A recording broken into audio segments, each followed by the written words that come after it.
Ladies and gentlemen, let me ask you something. How often do you think about what you're thinking about? Because success, real success, doesn't start in your bank account. It doesn't start in your resume. It starts in your mind. Let me tell you something real. The most powerful force in your life is not your talent, not your background, not your resources. It's your thoughts. Your mind is the soil, and your thoughts are the seeds. What you plant, you will grow. What you water with your attention, you will harvest in your life. That's not just inspiration. That's psychology. That's neuroscience. That's the law of life. You see, too many people are waiting on a breakthrough, when in reality they're sitting on one. It's buried in their thinking. What you consistently think about, your self-talk, your inner dialogue, those quiet moments when no one's watching, that becomes your direction. You don't rise higher than your dominant thoughts. You don't outperform your self-image. If you see yourself as a person who struggles, who lacks, who can't make it, you will unconsciously live that out, even when opportunity knocks. Thoughts are not random. They are constructive or destructive. Every thought is building something. It's building confidence or it's building insecurity. It's building clarity or confusion. It's building faith or fear. Every time you say to yourself, I can't do this, your mind begins to search for reasons to prove you right. But when you say, I was made for more than this, when you say, I've got something greater inside me, your mind will begin to shift gears. It'll start unlocking solutions, spotting opportunities, triggering motivation you didn't even know you had. Here's what we forget. Your brain works like a GPS. But it doesn't take commands from the outside world. It takes commands from your internal belief system. If your mind is set to, I always fail, or I'm not good enough, it will reroute your efforts, your energy, even your relationships back toward failure. But if you feed your mind with thoughts of growth, with thoughts of purpose, of strength, of value, then your GPS starts locking on to a new destination. You don't need to be born into success to become successful. You don't need a perfect past to create a powerful future. What you need is a mind that refuses to be locked in by limitations, because the prison is never outside you. It's in the mindset. You ever hear people say, I'll believe it when I see it? That's the world's way, but the truth is, you'll see it when you believe it. You've got to believe in your ability, believe in your calling, believe in the process even before the results show up. And that kind of belief is not about being delusional. It's about being intentional. You train your body to get stronger. Why wouldn't you train your mind the same way? You've got to practice powerful thinking. It doesn't just happen because you watched a video or read a quote. You have to challenge the lies that have been looping in your head for years. You have to interrupt that negative programming with something greater. When a thought says, you always mess this up, you respond, I'm learning and I'm growing stronger every day. When your mind says, and nobody believes in you, you say, believe in me. And that's more than enough to get started. Rewire that mental circuitry. Speak life to your mind every morning. You don't need hype. You need habit, discipline in your thinking, consistency in your self-talk. You must make it a lifestyle. Why? Because your thoughts don't stay in your head. They show up in your posture, in your decisions, in your tone of voice, in how you deal with conflict, and how you handle opportunity. Your mind will either be your greatest weapon or your worst enemy. And the difference lies in your ability to choose what you focus on. That's where freedom lives. Not in changing everything outside of you, but in mastering what goes on inside of you. Let me give you this. The enemy of success is not failure. It's mental stagnation. When your mind stops growing, your life starts shrinking. Some people are physically alive, but mentally asleep. They've locked themselves into old belief excuses. But the moment you decide to upgrade your thinking, you upgrade your life. That moment you say, I am done playing small. You give yourself permission to step into something bigger, something better, something real. Your mindset is the gatekeeper to your future. The door of opportunity will open, but it's your thinking that determines if you'll walk through or hesitate. And hesitation kills more dreams than rejection ever will. So stop doubting and start disciplining your thoughts. Begin to think like the person you're becoming, not the person you've been. Your thoughts are the architects of your destiny. They They are the solid builders behind every major breakthrough you'll ever have. So I ask you, what are you feeding your mind? What are you planting in the soil of your belief every day? Because if you want to unlock your mind's hidden power of success, the first step is to take ownership of what you think. Not someday, not when life is easier. Right now, your success is waiting, not out there, but in here, in your mind, in your belief, in your decision to think like a winner before the world sees it. And once your mind believes it, your life will start to follow. Let me tell you something most people overlook.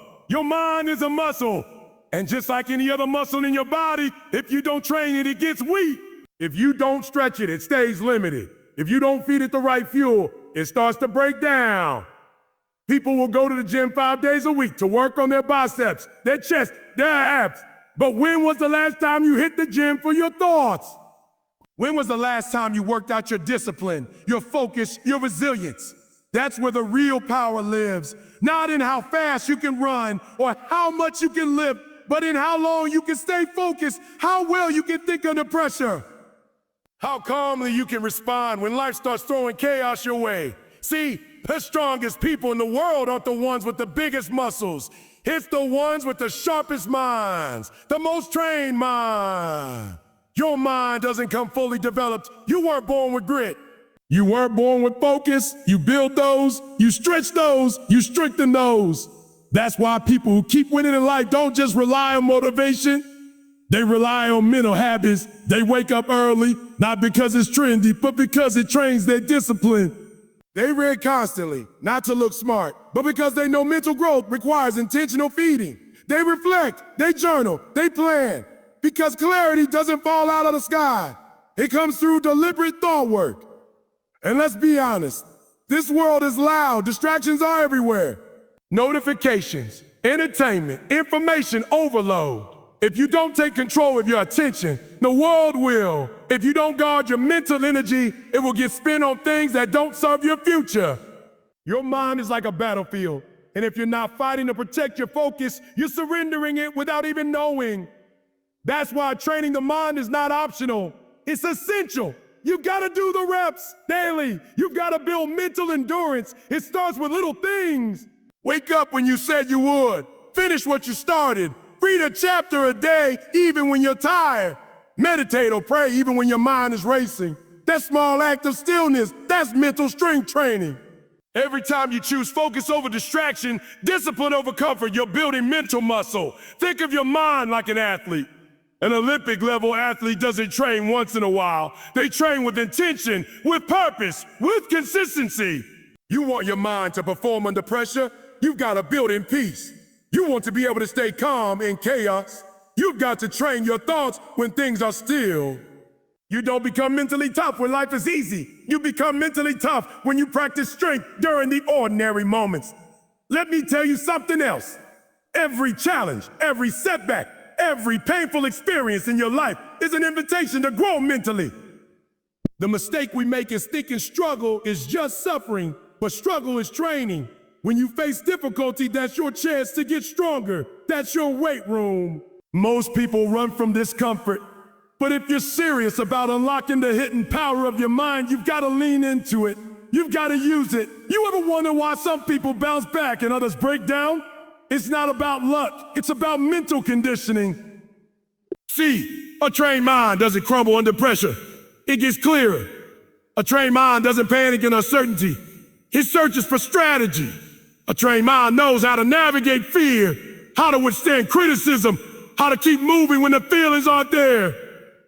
Because it's not feelings that drive success. It's focus. It's the truth. Discipline is the secret ingredient most people avoid because it's uncomfortable. But that discomfort is where the growth is.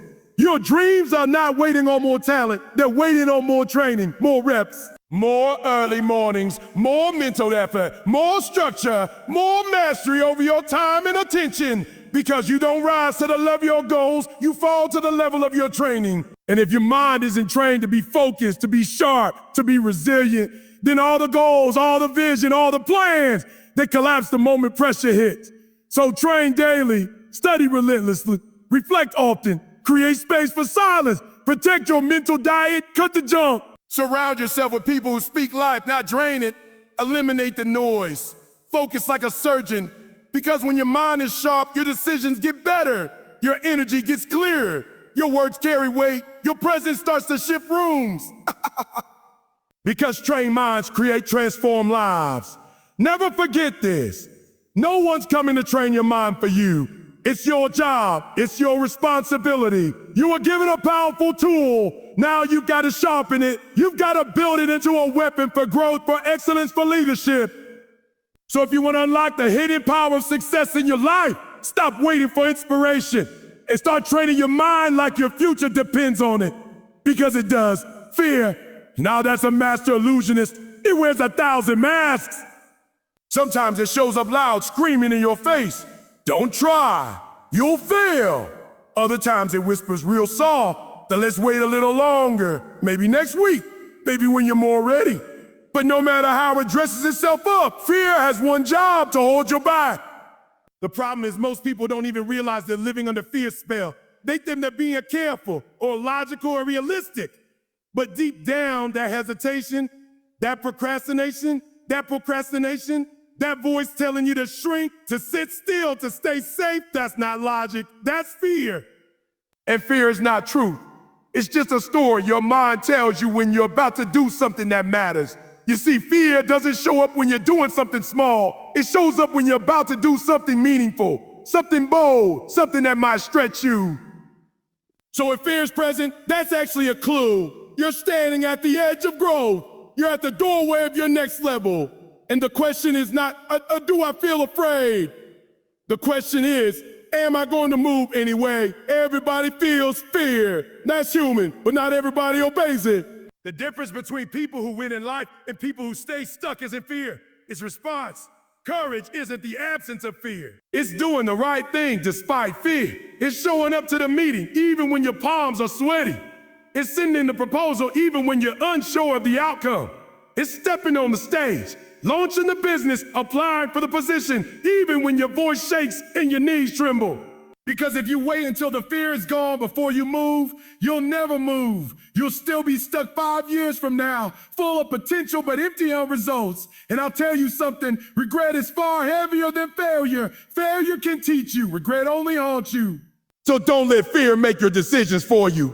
Don't hand the steering wheel of your life over to something that isn't even rooted in fact. Most of the time, fear is a prediction, not a reality. It's your brain trying to protect you from discomfort, not danger. It's reacting to the unfamiliar, not the impossible. You're not in danger. You're in transition. But fear will make you believe stepping out equals falling apart. That's why you gotta learn to interrogate fear. Ask it questions. Where did you come from? What story are you based on? Did I hear you from a parent who never believed in me?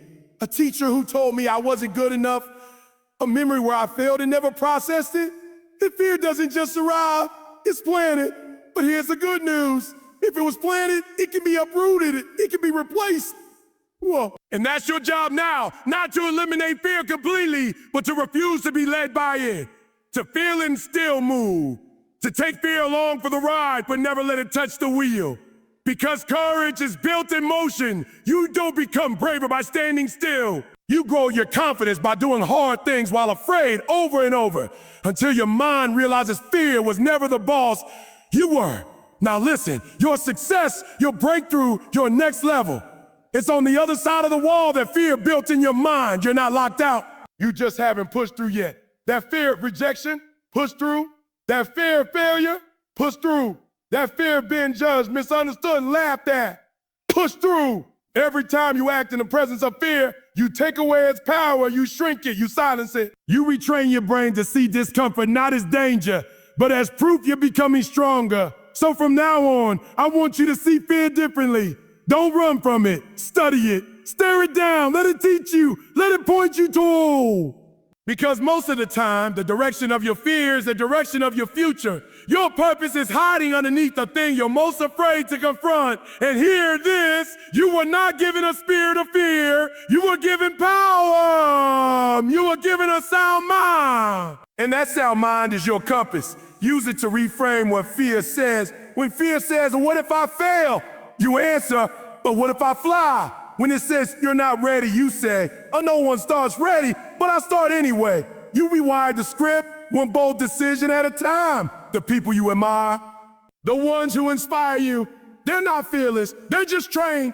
They've been in the fire, they felt the doubt, but they didn't stop. And that's what made them powerful, not the absence of fear, but the mastery of it. So whatever it is you've been putting off, whatever you've been hesitating to pursue, whatever voice has been telling you to wait until you're braver, don't wait.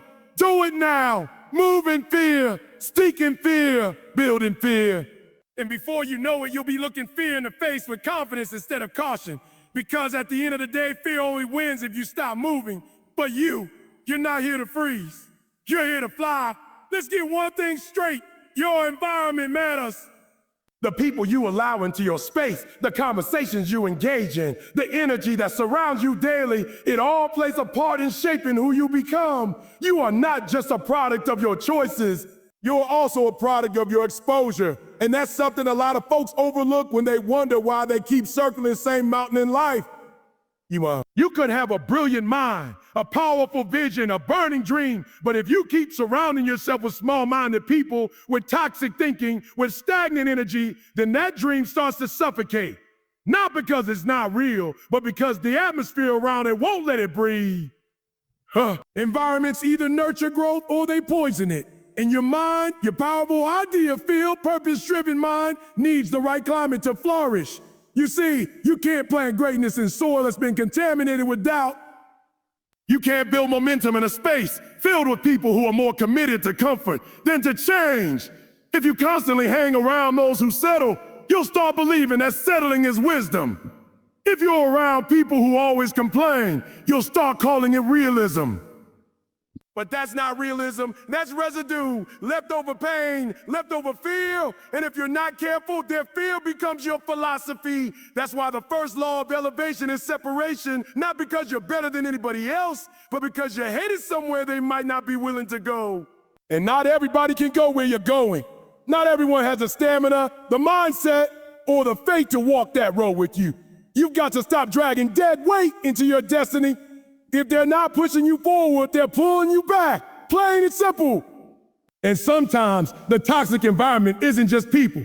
It's content, it's noise, it's your social media feed, it's the shows you binge, the music you play, the arguments you entertain. All of that feeds your mind, whether you notice it or not. What you consume, you eventually become. That's why you gotta protect your mental ecosystem like it's sacred, 'cause it is. Start auditing your atmosphere. Who are you listening to daily? What voices are the loudest in your life? Are they voices of vision, of discipline, of wisdom? Or are they voices of distraction, negativity, and drama? Because if you keep exposing your mind to junk, don't be surprised when your thoughts get cluttered. If you keep surrounding yourself with confusion, don't be shocked when clarity becomes a stranger. Growth requires intentional exposure. You've got to position yourself in environments that challenge your comfort zone, that stretch your thinking, that sharpen your ideas. Get in rooms where the conversation is about vision, not gossip, about ideas, not people, about elevation, not excuses. Because when the people around you speak life, speak faith, challenge, it ignites something in you. You don't have to pretend to be great in those rooms. You just rise to it naturally. Now let's be real. Sometimes creating that kind of environment means being alone for a season. And that's okay. Loneliness is better than being surrounded by people who drain your destiny. In fact, some of the most powerful transformations happen in isolation, in silence, in solitude. That's where you stop hearing the noise and start hearing your purpose. You need solitude to build strength. You need peace to build power. Because when you clean up your mental space, when you remove what doesn't belong, you make room for what does. You make room for learning, for healing, for planning, for praying. You start attracting what aligns with your vision instead of what fights against it. And I'll tell you something, once you get a taste of a healthy environment, you won't tolerate toxicity anymore.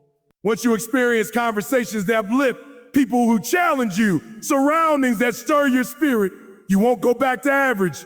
You'll get addicted to growth, to peace, to elevation, because that's where you thrive. That's where your mind starts to operate at full capacity. Listen, If you want to unlock the hidden power in your mind, you've got to clear the clutter around it. And that means being deliberate about your circle, your schedule, your intake, because your surroundings are either fertilizing your greatness or they're suffocating it. It's not about being perfect. It's about being aware. It's about recognizing that your environment is not neutral. It's either building you or breaking you. And if it's breaking you, it's time to shift it. So be bold enough to make the change. Be strong enough to choose solitude over sabotage. Be wise enough to say, this doesn't belong in my space anymore. And once you do that, you'll feel the difference. Your mind will get clearer, your vision will get sharper, your energy will return, and the doors that wouldn't open before, they'll start swinging wide. Because now, you're finally aligned. You're no longer just hoping for success. You're creating the conditions for it to thrive. Let me tell you something. Your mind can only take you as far as your belief system allows. You can have talent, you can have skill, you can even have a strategy. But if you don't believe you deserve to win, if you don't believe you're capable of success, if you don't believe you belong in the room, then none of that other stuff will matter, because you'll sabotage yourself before life ever gets the chance to test you. Belief is the engine behind every breakthrough. It's the root of your momentum, the fuel behind every decision. People think belief is just a feeling. It's not, it's a foundation. It's your internal permission slip to grow, to lead, to rise. And if your belief system is built on insecurity, on scarcity, on limitation, then that's the ceiling your life will keep hitting. It doesn't matter how smart you are. If you believe you're not enough, you'll never act boldly. You'll overthink, second guess, delay. You'll look for approval before you move. And success doesn't wait for permission. It waits for belief. This is why you gotta do more than just feed your goals. You've gotta feed your faith. You gotta build a kind of belief that can carry you through resistance, rejection, and even failure.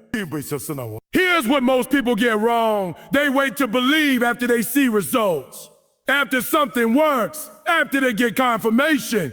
But that's not how belief works. Belief doesn't follow evidence. Belief creates evidence. You gotta believe before you see. You've got to decide that you're capable before anyone claps for you.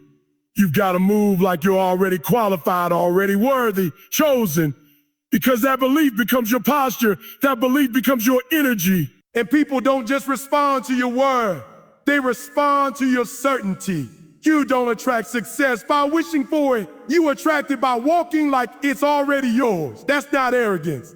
That's alignment. When your beliefs match your vision, everything starts moving in harmony. The way you talk changes, the way you show up changes, the risks you take, the boundaries you set, the dreams you chase, it all levels up because your belief says, I belong here. I'm built for this. But let me be real with you, reprogramming your beliefs isn't easy. A lot of what you believe about yourself didn't start with you, it was handed to you by the people who raised you, by the system that shaped you, by the wounds that marked you. Maybe someone told you you'd never be great. Maybe life knocked you down and you started agreeing with the pain. And that belief took root. You started repeating it to yourself. You started living by it. But just because something got planted in your mind doesn't mean it gets to stay there. You can dig it up. You can replace it. You can start telling yourself a new story, because beliefs aren't fixed. They're built. And you build them one thought at a time, one decision at a time, one win at a time. Every time you speak life over yourself, every time you choose faith over fear, every time you act even when you're uncertain, you're reprogramming the system. And it's not about pretending everything's perfect. It's about refusing to be ruled by what's broken. You can believe in yourself and still have doubts. You can believe in your purpose and still wrestle with fear. Belief isn't about having no question. It's about choosing to move forward even with the questions. It's about betting on yourself over and over until the world catches up. Because if you don't bet on you, who will? If you don't speak life into your vision, who will? If you don't wake up and decide, I've got what it takes, then you'll keep waiting for someone else to say it first. But the world responds to the energy you give it. You show up like a leader. You get treated like one. You show up like you've already overcome. You start attracting the opportunities that match that level of belief. So here's the challenge. Start acting like what you want is already in motion. Start speaking like you're already walking in it. Start believing like the version of you you're chasing out there in the future, it's already inside you, waiting, watching, ready. You're not waiting for permission anymore. You're not shrinking to make others comfortable. You're not settling because it feels safe. You're stepping into a higher belief system, a mindset where limits don't live, where purpose drives every move, where the only thing stronger than your fear is your faith in what's possible. And don't let your current reality talk you out of your destiny. Just because it hasn't happened yet doesn't mean it won't. Delayed doesn't mean denied. You're not late. You're just learning. You're building the belief that can handle the blessing. Because when the opportunity comes, and it will, your belief is what determines whether you walk through the door or talk yourself out of it. So build it, train it, declare it, protect it, and live like it's already done. Because once your belief catches fire, there's not a force on earth that can stop you from walking into what's already yours. Now, let me leave you with this. Everything you need to become who you were born to be is already inside you. Not out there, not in somebody else's hands, not waiting on some lucky break or perfect timing. It's in your mind. That's the battlefield. That's the gatekeeper. That's where the power lives. But power without awareness, it stays buried, untouched, dormant. And you were not created to live dormant. You were created to activate, to tap in, to think deeper, taller, to rise higher. It starts by renewing your thoughts, knowing that your thinking shapes your reality. It continues by confronting fear, not avoiding it, not running from it, but facing it head on and moving anyway. Then you build momentum by stepping into environments that stretch you, challenge you, inspire you to grow, not shrink. And every step of the way, you train your belief system like a soldier, because belief, not talent, will determine how far you go. You are not your past. You are not your pain. You are not your mistakes. You are possibility wrapped in potential, waiting on a decision to believe, to act, to stretch, to evolve. So unlock your mind. Remove the limits, silence the lies, plant the truth, feed your faith to leap. And when doubt comes knocking, let it know, this mind is under new management now. Power has been restored. Vision is in charge. Purpose is in the driver's seat. And nothing is stopping you now. This is your season. This is your moment. This is your time to unlock the hidden power within and walk boldly into the success they've been waiting for you all along. Now get up, get focused, and go claim what's already yours.